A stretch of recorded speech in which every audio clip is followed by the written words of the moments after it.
aqui é uma série de vídeos que eu vou gravar para vocês a respeito do FreeRTOS. O FreeRTOS ele é um microkernel de tempo real que possui uma gama de microcontroladores e microprocessadores que ele suporta. Se eu não me engano, já são mais de 45 e cada vez mais eles estão aumentando essa gama de microprocessadores que eles estão suportando. Você também tem, por ele ser um open source, um projeto open source, em que qualquer um pode modificar e fazer dele o que quiser, né? Tanto para fim comercial quanto para fim de pesquisa. Você tem uma gama de aplicações aí que ele é utilizado e também uma gama de lugares em que ele é colocado, inclusive em cima de próprios sistemas operacionais de propósito geral, certo?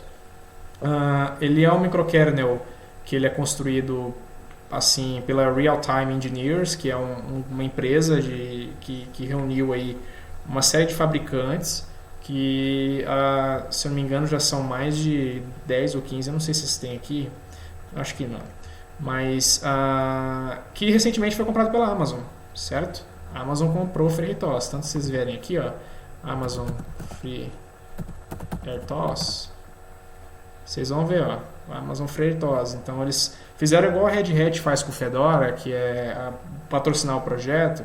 Eles patrocinaram o FreeRTOS por eles terem aquela AWS, né, que é a Amazon Web Services, que eles colocam o IoT para conseguir conversar aí com aplicações, geralmente aplicações web, outros tipos de microcontrolador, sensor atuador e assim vai. Então eles pegaram, por ser o FreeRTOS o mais usado no mercado, eles pegaram e patrocinaram o projeto. E por estarem patrocinando o projeto, eles têm aí, junto com o projeto original, eles têm uma série de módulos adicionais que o projetista ele pode colocar na sua aplicação, utilizando a AWS da Amazon, certo? Tanto que se você ver aqui, você tem uma série que eles chamam de FreeRTOS Plus, tá? Você tem uma série de instrumentos de conexão aqui e também de linhas de comando se você quiser. Então você pode colocar tanto TCP quanto DP, quanto um I/O e assim vai, tá? Incluindo também outros tipos de protocolo, como MQTT, HTTPS,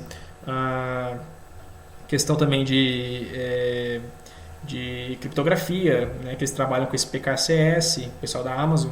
Então, consegue fazer uma integração muito forte. Eu já utilizei, não para contexto de pesquisa, mas para contexto de mercado, de trabalho, os serviços da AWS. Então, eles têm uma disponibilidade muito grande, são muito bons no que fazem, incluindo aqui o próprio FreeRTOS, certo? E também tem os labs aqui e tem tudo mais que você consiga falar com a equipe, né? Falar e fazer, modificar e tudo mais. A única questão é que eles têm a licença MIT, que se você alterar o kernel de alguma forma e tentar fazer isso em produção, ou seja, você colocar isso para vender, você tem que publicar também. Você tem que fazer lá um pull request no GitHub lá do projeto e com a tua alteração, certo? Que eles vão analisar e vão saber se você vai colocar ou não, se eles vão colocar isso ou não no repositório master deles. Então é necessário, se você fizer algum tipo de alteração no kernel e for publicar isso, que você submeta por request para eles com a sua alteração, tá? E também, se for utilizar isso para vender em algum tipo de projeto, é necessário que você coloque lá que está usando o FreeRTOS, tá bom? Tem umas versões pagas dele que, por ironia, chama-se OpenRTOS, que já não é uma versão free, né? É uma versão paga que eles tiram essa licença MIT, é basicamente quase a mesma coisa, só que eles tiram a licença MIT que você consegue fazer alguma alteração no microkernel e não precisa publicar. Então, algumas empresas que gostam e que querem usar esse tipo de artifício, alguma empresa grande que não quer, enfim, colocar algum tipo de segredo industrial, eles compram essa licença do OpenRTOS e utilizam a parte, né? Então, esse aqui é o site, certo? Que você tem aqui a versão de kernel, que tem toda a documentação para desenvolvedores. As libraries aqui, que tem as libraries opcionais para projeto. Então, se precisa de algum tipo de conexão ou algo do tipo, você só vai colocando aquilo que você necessita aqui para sua arquitetura. Os recursos aqui, que ele tem um simulador de Windows, que é o oficial. Eu vou mostrar para vocês o Linux. O Windows ele é o oficial deles aqui, mas como justamente por ser um projeto aberto e também toda a questão do open source, a comunidade já também fez um simulador aqui para Linux, que é tranquilo de fazer, tá? Não tem muito problema. Então tem tudo aqui, incluindo alguns livros, algumas referências, manuais de referência, não tem, é tudo muito tranquilo. A comunidade, você tem os fóruns do FreeRTOS, que eu vou mostrar para vocês ali, que é onde vocês conseguem fazer algum tipo de pergunta. Quem responde as perguntas, é como se fosse um Stack Overflow da vida. Quem responde as perguntas são os próprios criadores do FreeRTOS, isso é muito interessante. Eu já tive algumas dúvidas em relação, no decorrer da minha pesquisa, eu tive algumas dúvidas em relação ao FreeRTOS, e eles me responderam com coisas assim de 2 horas, certo?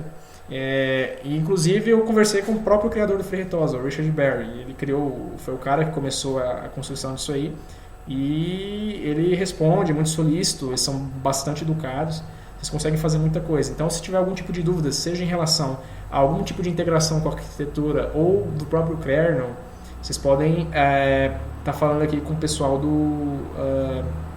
da empresa aqui, que eles vão estar falando com você, tá bom? Eles vão responder a sua dúvida, né? Mas vocês lembrem-se, pessoal, como eu vou mostrar para vocês o simulador, tem que relembrar dos conceitos das aulas, né? Então, o FreeRTOS ele é feito para microprocessadores. Microprocessadores geralmente são mais simples, eles têm uma estrutura bem menor. Você tem, geralmente, se fosse uma camada lógica, você tem a camada do hardware. Aqui você tem a camada do hardware, que vai ter um microprocessador, né, que é geralmente muito simples, ele vai ter uma outra estrutura de aceleração, ele geralmente é bem básico, né, coisa de 10, 15 dólares, e você vai colocar o FreeRTOS por cima dele, né, uma camada lógica. Então, tem alguns tipos de estruturas que ele vai lidar com assembly, algumas coisinhas, algumas funções que você vai ver durante o microkernel, dentro do microkernel, que ele vai lidar com assembly, que ele vai dar com algumas coisas específicas, ou seja, ele vai ter uma gama muito grande e você consegue baixar tudo isso no código-fonte que depois eu vou mostrar para vocês. Então aqui ele vai ter um determinismo temporal muito grande, a depender do tipo de aplicação que você estiver fazendo e usando. Ele não é muito recomendado para hard real-time, tá? O hard real-time, você precisa de umas garantias um pouco mais fortes, então ele é mais voltado para soft real-time, que você pode perder uns deadlines e se você perder os seus deadlines, você não vai ter muito prejuízo, tá, na tua aplicação. Então ele é feito para microprocessadores. Você tem um simulador, só que vocês têm que lembrar que o simulador ele não é feito para ser alocado em malha de controle real, certo? Se você alocar isso aqui numa malha de controle real, não vai funcionar, certo? Vai dar problema, você não vai conseguir fazer a sua aplicação funcionar da forma como ela deveria funcionar por conta dos requisitos do problema que você vai ter que resolver. Então, por favor, não utilizem isso aqui como no cenário real, tá? Se tem uma malha de controle para fazer, vocês não automatizem utilizando um simulador que vai ser mostrado aqui para vocês. Esse simulador que vai ser mostrado para vocês é justamente para vocês terem uma maior ciência de como é que funciona, tá? A sintaxe dele aqui é muito semelhante à que vocês vão utilizar no microcontrolador real, seja ele qual arquitetura for. E vocês têm que lembrar que por que vocês não podem utilizar? Porque está em cima de um kernel completo. Então, dentro do kernel completo, você vai ter estruturas sofisticadas lá dentro.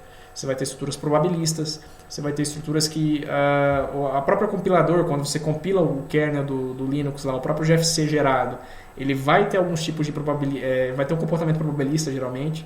Então, você não consegue ter uma certeza real, né? Ao contrário do microprocessador, que você consegue ter uma certeza um pouco maior. Embora não seja 100%, você vai ter uma certeza muito maior do que você teria que se você fosse usar um simulador, certo? Fora o próprio hardware, porque o hardware você tem um processador mesmo, processador parrudo. No caso, minha máquina é um Intel i5. Então, o Intel i5 ele tem muitas estruturas de controle, ele tem muitas estruturas de aceleração, tem memória cache, tem arcade de memória, tem escrita em disco, tem interrupção, um mecanismo de interrupção sofisticadíssimo.